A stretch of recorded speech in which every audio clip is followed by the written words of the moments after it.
Allez, on peut y aller. C'est jamais bon. T'as combien de temps là? Là, t'as 1h42.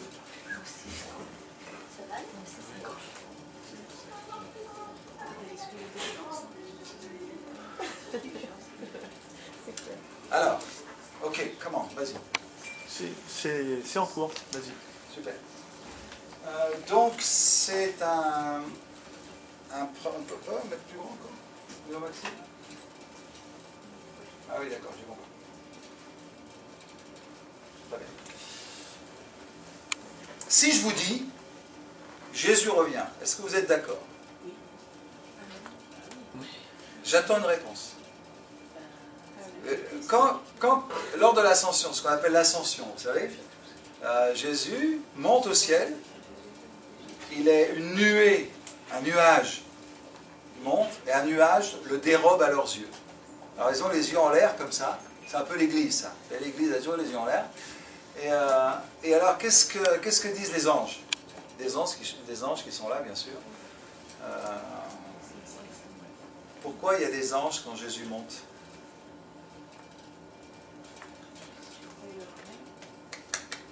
Ça vient d'où ça? D'accord, vous réfléchirez. Pourquoi il y a des anges quand Jésus monte? Bien, donc les anges sont là et disent aux disciples, eh bien ce Jésus que vous avez vu monter au ciel viendra, pas reviendra d'ailleurs, viendra de la même manière. Donc il va venir sur la terre de la même manière. Entre sa première venue et sa deuxième venue, eh bien on l'attend. Est-ce que vous croyez que Jésus va revenir ou venir une deuxième fois? C'est une question, hein? Ah, c'est bien. Alors, moi aussi. Et la Bible le dit. Et d'ailleurs, vous savez, le retour du Christ, c'est la grande espérance des chrétiens. Je vous encourage à prendre des notes. J'en ai, mais je ne vous les donnerai pas telles quelles. Je voudrais que vous preniez des notes parce que on va prendre un temps pour parler après ensemble de ça. Parce que ce dont je voudrais parler maintenant, c'est extrêmement important. Je vais lire avec vous un passage dans l'Apocalypse. Est-ce que vous avez vos Bibles?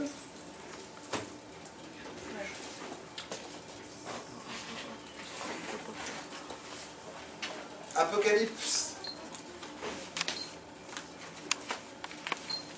20, chapitre 20.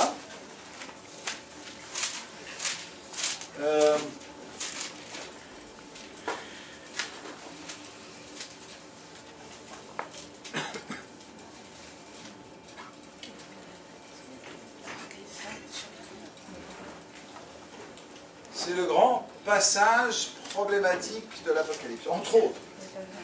Puis je vis un ange descendre du ciel, il tenait à la main la clé de l'abîme et une grande chaîne. Il s'empara du dragon, le serpent ancien, qui est le diable et Satan, l'enchaîna pour 1000 ans. Ça fait long, hein? Le jeta dans l'abîme, il ferma et scella l'entrée au-dessus de lui, afin qu'il n'égare plus les nations, jusqu'à ce que les 1000 ans soient passés. Après cela, il faut qu'il soit relâché pour un peu de temps.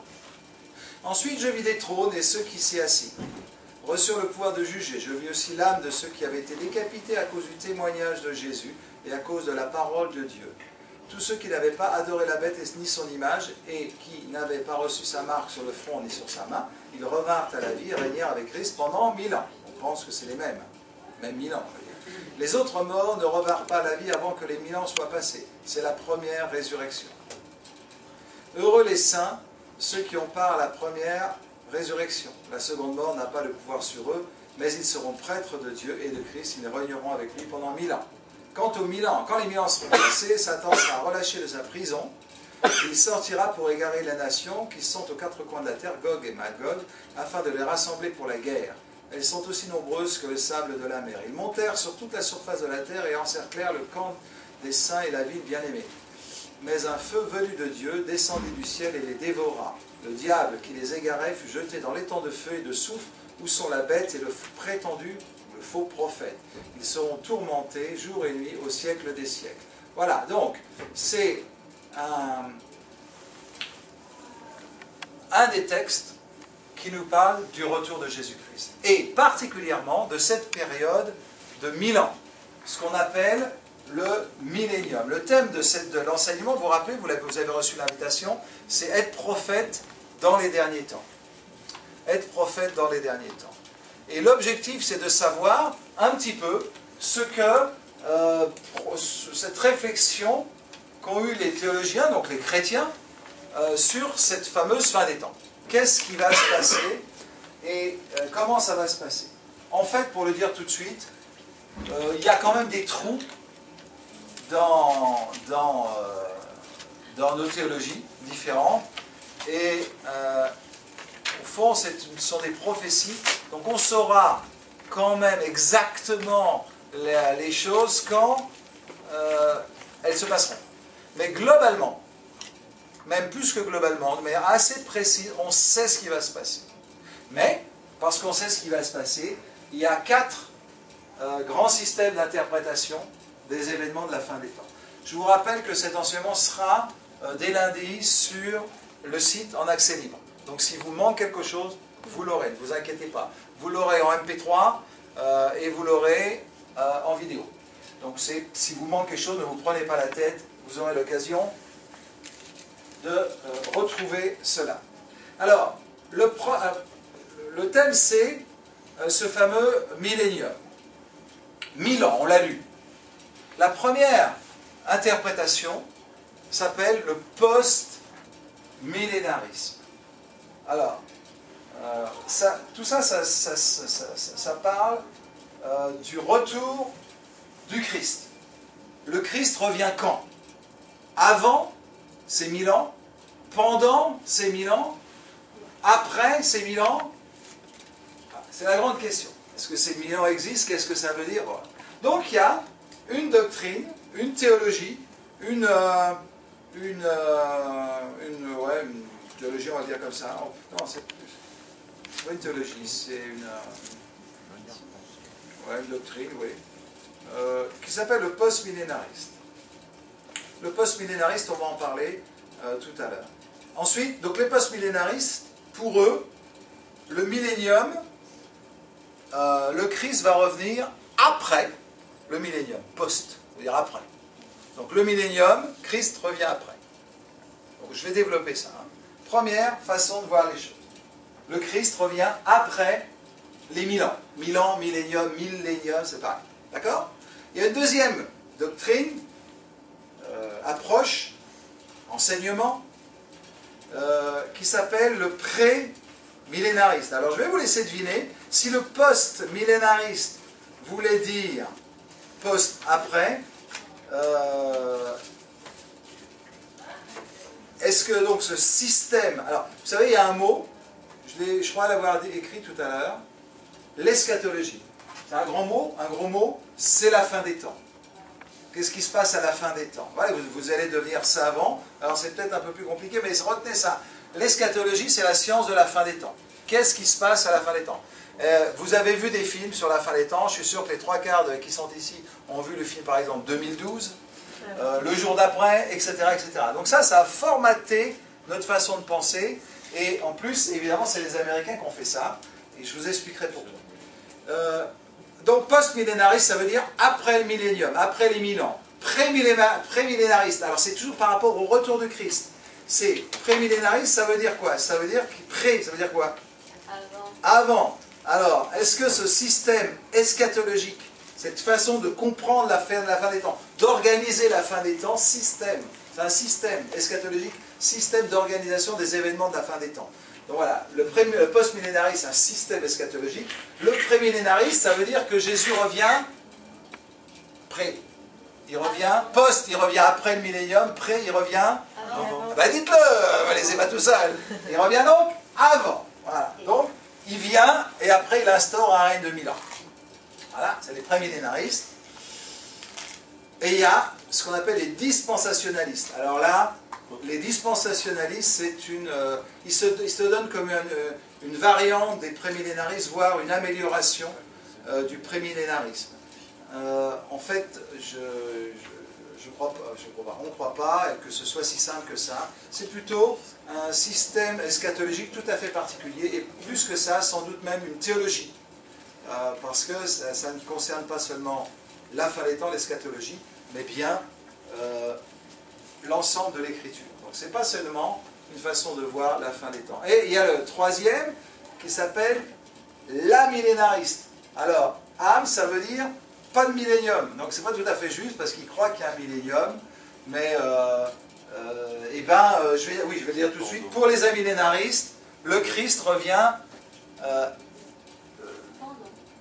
pendant et à la fin. On va le dire comme ça, un peu les deux, quoi. Voilà. Donc il y a 4 systèmes d'interprétation de l'eschatologie, et dans ces systèmes, je voudrais vraiment le dire, et je le dirai, et je vais attendre que tout le monde ait bien les yeux tournés vers moi, ou vers l'écran si vous préférez, mais à l'intérieur de ces systèmes, post, pré, dispensationalistes, surtout eux d'ailleurs, et les amillénaristes, il y a des variantes. Il y a des variantes. Donc, c'est plus compliqué. Et moi, j'aurais aimé que quelqu'un prenne ça un peu à cœur et puisse étudier ces 4 systèmes d'interprétation et puisse aller plus loin et nous apprendre plus de choses. On a beaucoup de choses à apprendre là-dessus. Simplement, rappelez-vous qu'il y a des variantes et que moi, je vais donner... vous pourrez me dire, oui, mais je discutais avant-hier avec un de mes amis qui a bien étudié ça, et je lui disais, mais les dispensationalistes pensent ça, et il dit, oui, mais ils ne le pensent pas tous. Oui, effectivement, il y en a qui pensent ça et d'autres qui pensent ça. Donc je vous donnerai un peu les excès pour vous donner une petite idée. Là, les notes que j'ai prises sont basées à partir de la Bible Scofield, donc je parlerai de ça, qui est le grand dispensationaliste qui a influencé nos façons de penser. Il y a une question? Pas de question? Ouais, non, moi, la seule chose, c'est fais attention à ne pas trop bouger, parce que si tu bouges trop, tu es toujours en sombre. Ah, faut pas que je bouge trop. Ouais. On va mettre de la colle sous les pieds. Donc, le millénium, on a lu ce passage d'Apocalypse 20. Parlons du post-millénariste. Dans l'histoire, il y a l'histoire du monde. Ça vous gêne peut-être ça. Si je le descends comme ça, peut-être ça va mieux. Non, correct. L'histoire du monde. Le post-millénarisme est très ancien. On trouve au début du christianisme, vers 296-300, un gars qui s'appelait Athanase, c'est un père de l'Église, qui a commencé à développer cette idée-là. Pour eux, la première résurrection dont on a parlé fait partie, est celle que vivent les chrétiens. Donc, première résurrection, on a parlé de deux résurrections. La première résurrection, c'est celle qui intéresse les chrétiens dans la nouvelle naissance. Le texte dit, « Heureux les saints qui ont part à la première résurrection, la seconde mort n'a pas de pouvoir sur eux, mais ils sont prêtres de Dieu et de Christ, ils régneront avec lui pendant les 1000 ans. » Donc les post-millénaristes disent que quand on se convertit, quand on devient chrétien, on naît de nouveau, on passe de la mort à la vie. Et ça, toute l'Écriture le dit.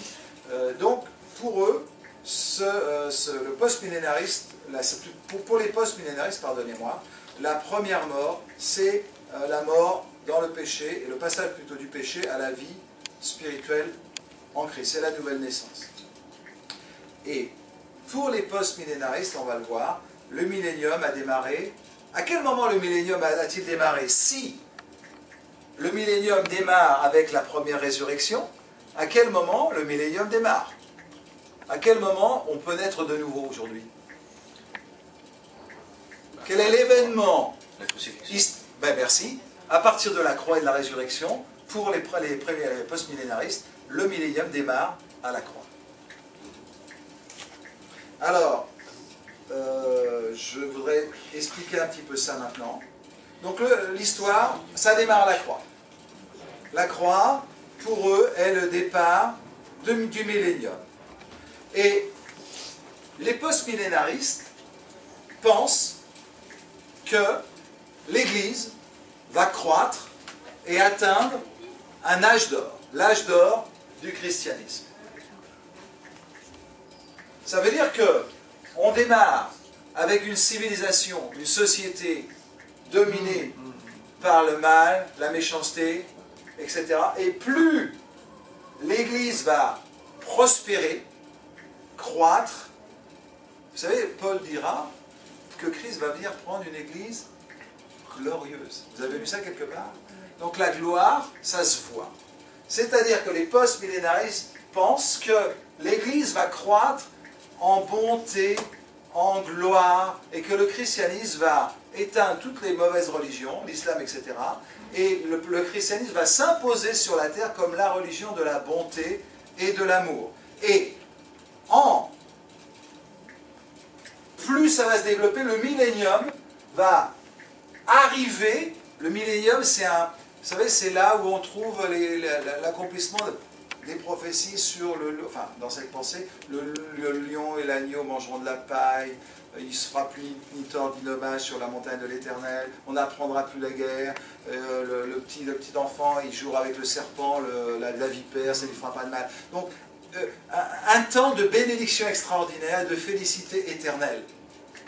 Et le millénium, c'est ça. Ça veut dire que il va y avoir une croissance extraordinaire du christianisme, la foi va devenir la norme, les gens vont se convertir, et le nombre de ceux qui seront sauvés sera plus important que le nombre de ceux qui ne seront pas sauvés. Et le millénium va démarrer dans la continuité, si vous voulez. Il n'y aura pas un événement précis qui déterminera l'arrivée du millénium, c'est juste un temps où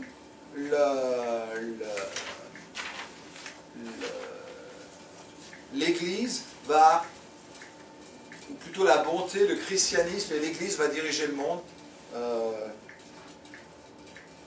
en développant ces valeurs. Et pour eux, le royaume de Dieu démarre à la croix et continue là, et continue jusque-là. Toute cette période est inclue dans le royaume de Dieu. Ça, c'est très important. Vous allez voir pourquoi. C'est absolument déterminant.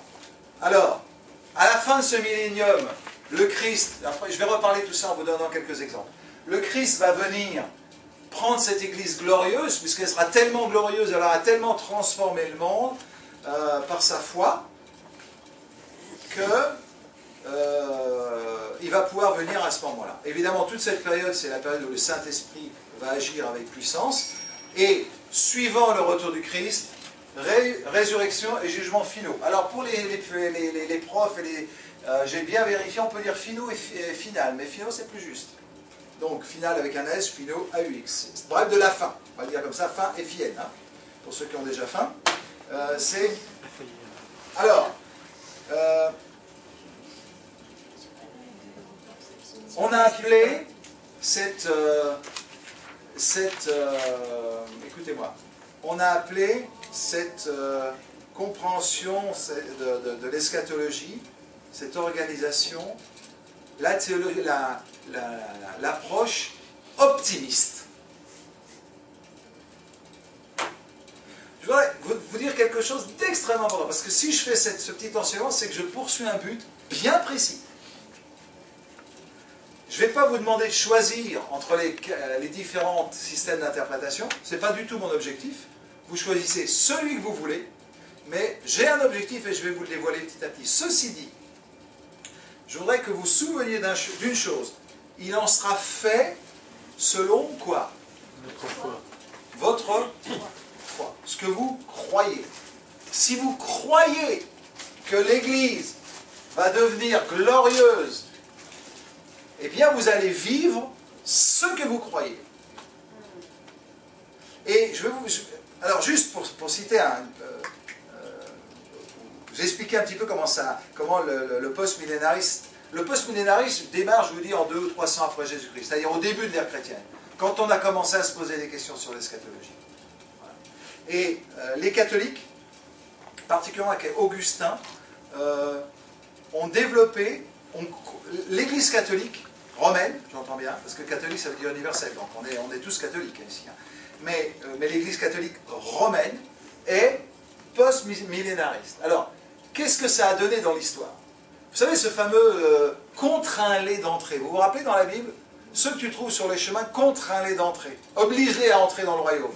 Ce qui fait que Clovis, qu'est-ce qu'il faisait? Avec les lances, il poussait les hordes de barbares dans l'eau du baptême, contraint-les d'entrer, parce que dans sa tête, et dans sa culture, et dans la théologie de l'Église, on disait, l'Église doit être glorieuse, les christianisme va remplir le monde. Donc qu'est-ce qu'ont fait les catholiques?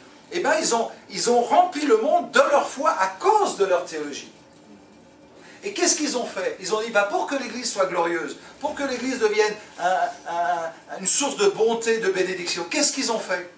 Eh bien, ils ont ouvert des hôpitaux, ils ont ouvert des crèches, ils ont ouvert des écoles, ils ont ouvert des églises, ils ont développé un système humain, si je puis dire, mais pas de manière péjorative, au travers lequel l'Église allait bénir les peuples. Et on a appelé ça quand on a envahi les pays, etc.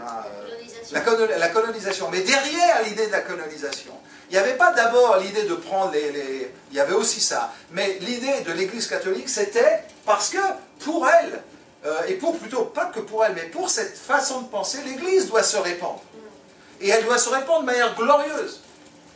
Et les réformateurs, Luther, Calvin et toute la bande, étaient post-millénaristes, n'ont pas changé de doctrine. Ça veut dire que petit à petit, à partir de 1500, 1600, 1700 et 1800, l'Église s'est développée. Alors, il n'y avait pas que le post-millénarisme quand même, mais vraiment la grande tendance était comme ça. Et qu'est-ce que ça a donné? Bien, petit à petit, l'Église est devenue plus institutionnelle que spirituelle. Parce que l'Église, c'était, eh ben, quand vous avez des hôpitaux, des crèches, des missions, tout un tas de trucs, eh bien, ça prend le pas sur le spirituel. Et c'est vrai que le spirituel, dans ces siècles-là, n'a pas été terrible. Et alors, on va parler particulièrement des églises protestantes qui nous intéressent, parce qu'on est issus de ces milieux-là. L'église protestante, elle, ça a continué dans le post-millénarisme avec cette dimension-là, peut-être un peu moins que les catholiques, mais surtout une réflexion. Et au XVIIIe et XIXe siècle particulièrement, il y a eu un mouvement où dans les feuilles de théologie, on appelle ça la théologie libérale, on expliquait que Dieu, à la limite, il n'existait pas, et que Jésus avait accompli aucun miracle, c'était juste des histoires. Et au fond, la Bible était critiquée, et la Bible, c'était pas la parole de Dieu. C'était une parole d'homme qui s'était un peu arrangée comme ça. Et au fond, les libéraux ont fait beaucoup de mal à l'Église. Et pour contrer ce mouvement post-millénariste, on a vu arriver le dispensationaliste. Donc tout à l'heure je vais en parler.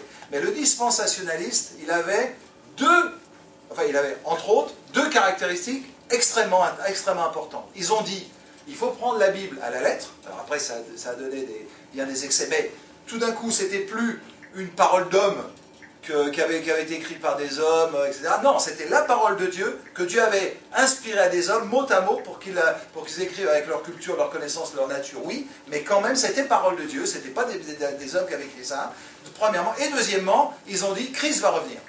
Et eux, ils disaient brutalement, en plus. Donc, parce que, ça c'est très bien, il y a beaucoup de gens qui sont post-millénaristes, on va en parler maintenant, mais il y a eu des excès, comme toujours il y a eu des excès. Et les excès, c'est ce dont je suis en train de parler, et certains autres aussi. Mais c'est cela qui nous intéresse. Donc dans l'histoire, ça s'est passé comme ça. Et le dispensationalisme, dont on parlera tout à l'heure, est venu un petit peu pour, même pas complètement, pour lutter contre les excès du post-millénarisme. Maintenant, à votre avis, en 14-18, 39-45, deux guerres mondiales. Le post-millénarisme qui était avant ces guerres-là, un peu le fer de lance de la vision eschatologique, vous imaginez, après les deux guerres mondiales, quand les post-millénaristes disaient « l'Église va être glorieuse, le monde va être rempli de bonté, les gens vont s'aimer, on va tous faire la farandole en chantant des cantiques autour du feu », on leur a dit « vous rigolez, hein, les guerres et le monde ne va certainement pas dans une croissance, et l'idée d'un millénium qui viendrait à cause d'un âge d'or, du christianisme qui remplirait la terre, on ne le voit pas. » Alors, après 14-18 et particulièrement 39-45, le post-millénarisme a pris un gros coup dans l'aile. Mais il y a eu des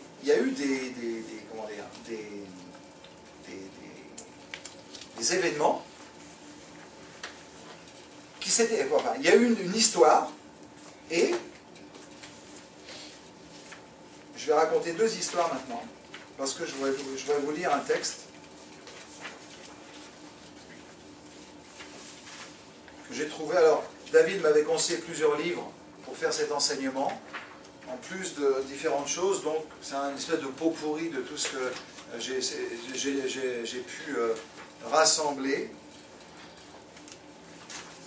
Si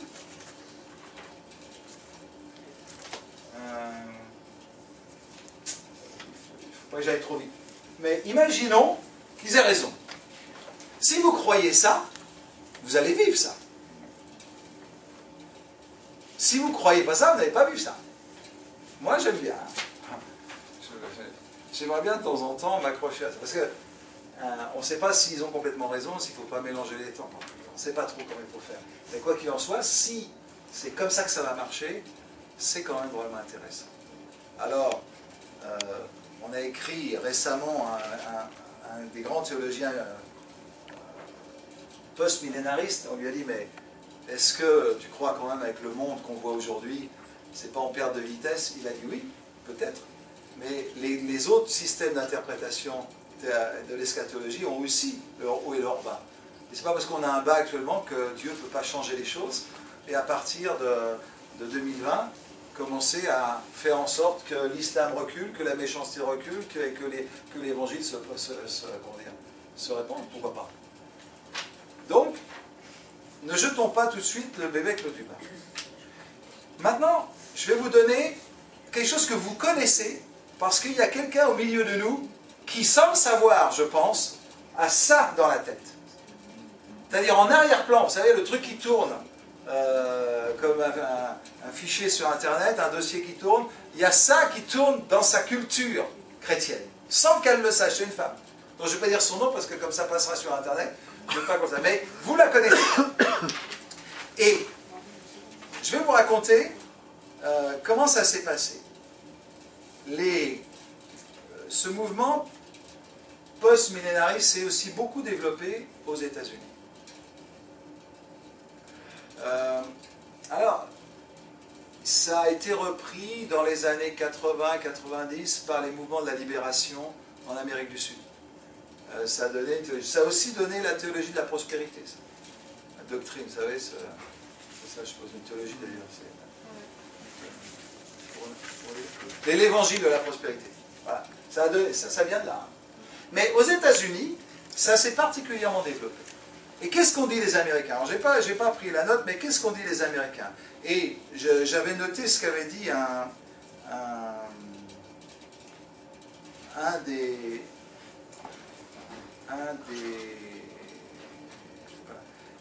des responsables un des théologiens du post-millénarisme américain. Ils ont dit quoi? Ils ont dit les États... Écoutez bien, je résume. Ils ont dit les États-Unis vont être le pays par lequel la croissance du christianisme va se répandre sur le monde entier. Ils étaient post-millénaristes. Et ils ont dit, Dieu va bénir les États-Unis et on va commencer à répandre l'évangile aux quatre coins du monde. Et la nation américaine va être la nation par laquelle Dieu va remplir le monde de son royaume. Et qu'est-ce qu'ils ont fait? Et qu'est-ce qu'ils font encore aujourd'hui? Vous savez que si les Américains arrêtaient de subventionner la mission dans le monde, 90% de la mission s'écroule. Parce que dans leur culture, ils ont en arrière-plan l'idée que on démarre petit, vous savez, c'est la croissance du royaume, toutes les paraboles du royaume, ça sème et ça grandit, etc. On démarre petit, mais ça va s'agrandir jusqu'à ce millénium. Ça veut dire que tout ce qu'ils font, consciemment ou inconsciemment, eh bien c'est dans cette idée. Alors nous, on dit non, nous les Français, parce que nous, on est dispensationalistes, vous allez voir. Mais nous, les Français, on ne peut pas comprendre cette mentalité. On ne peut absolument pas la comprendre. C'est très difficile. Et ils pensent que... Alors on dit, voilà, c'est des expansionnalistes, ils veulent le pétrole. Oui, ils veulent le pétrole. Mais en arrière-plan, il y a l'idée que le christianisme va remplir la terre. Et on a beau dire tout ce qu'on veut de Bush, qui se disait né de nouveau, qui était entouré. D'ailleurs, c'est une critique qu'on leur a fait. Bush et ses newborns, c'est-à-dire ses nouveaux-nés, ces chrétiens, parce que Bush était entouré d'une équipe de chrétiens nouvellement nés. Évidemment, quand on commence à faire de la politique au niveau où ils en faisaient, c'était très difficile. Malgré tout, ils ont, vous me direz, ils ont envahi l'Irak, ils ont fait tout un tas de trucs. Oui, ils l'ont fait, qu'on pense du bien ou du mal. Mais en arrière-plan, c'est ça qu'ils avaient dans la tête. Et leur moteur, c'était leur foi dans cette approche, cette compréhension de l'eschatologie. Et un jour, il y a un homme et je vais dire son nom là sur internet, j'ai aucun problème. Il s'appelle Michel Chevalier. C'est un ami à moi, un homme que j'apprécie au plus haut point. C'est pas l'homme parfait, mais qu'il est. Ceci dit, il est arrivé en France, c'est un Canadien, mais il avait vécu aux États-Unis, avec cette mentalité. Lui, il disait, moi je suis calviniste, pour moi les tribulations, les problèmes là qu'on vient de lire, c'est passé dans les premiers temps de l'Église, c'est ce que pensent pratiquement tous les post-millénaristes, c'est-à-dire que, vous savez, les catastrophes qui arrivent, ça s'est passé dans les premiers temps de l'Église. Et à partir des premiers temps de l'Église a commencé la croissance, la croissance et l'âge d'or du christianisme. D'ailleurs, quand ils regardent, ils disent, voilà, l'esclavage a été réduit à rien. Beaucoup de nations, les droits de l'homme, vous savez d'où ça vient les droits de l'homme? Ça vient des 10 commandements, c'est des valeurs. Au départ, évidemment, ça a été tordu, mais quand même, donner de la valeur à l'homme, etc., c'était inconcevable au temps de Jésus-Christ. Et on constate dans l'histoire qu'à partir de Jésus-Christ, le monde change.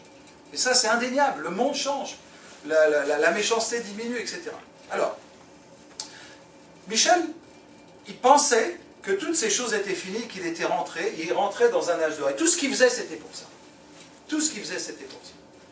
Et un jour, il a invité un homme, un pasteur américain de Los Angeles. Il avait une trentaine d'années. Il était tout gentil avec sa femme, là. Moi, j'étais là. Il y avait 300 personnes qui l'écoutaient. Et le gars, il parlait, il était couvert d'or.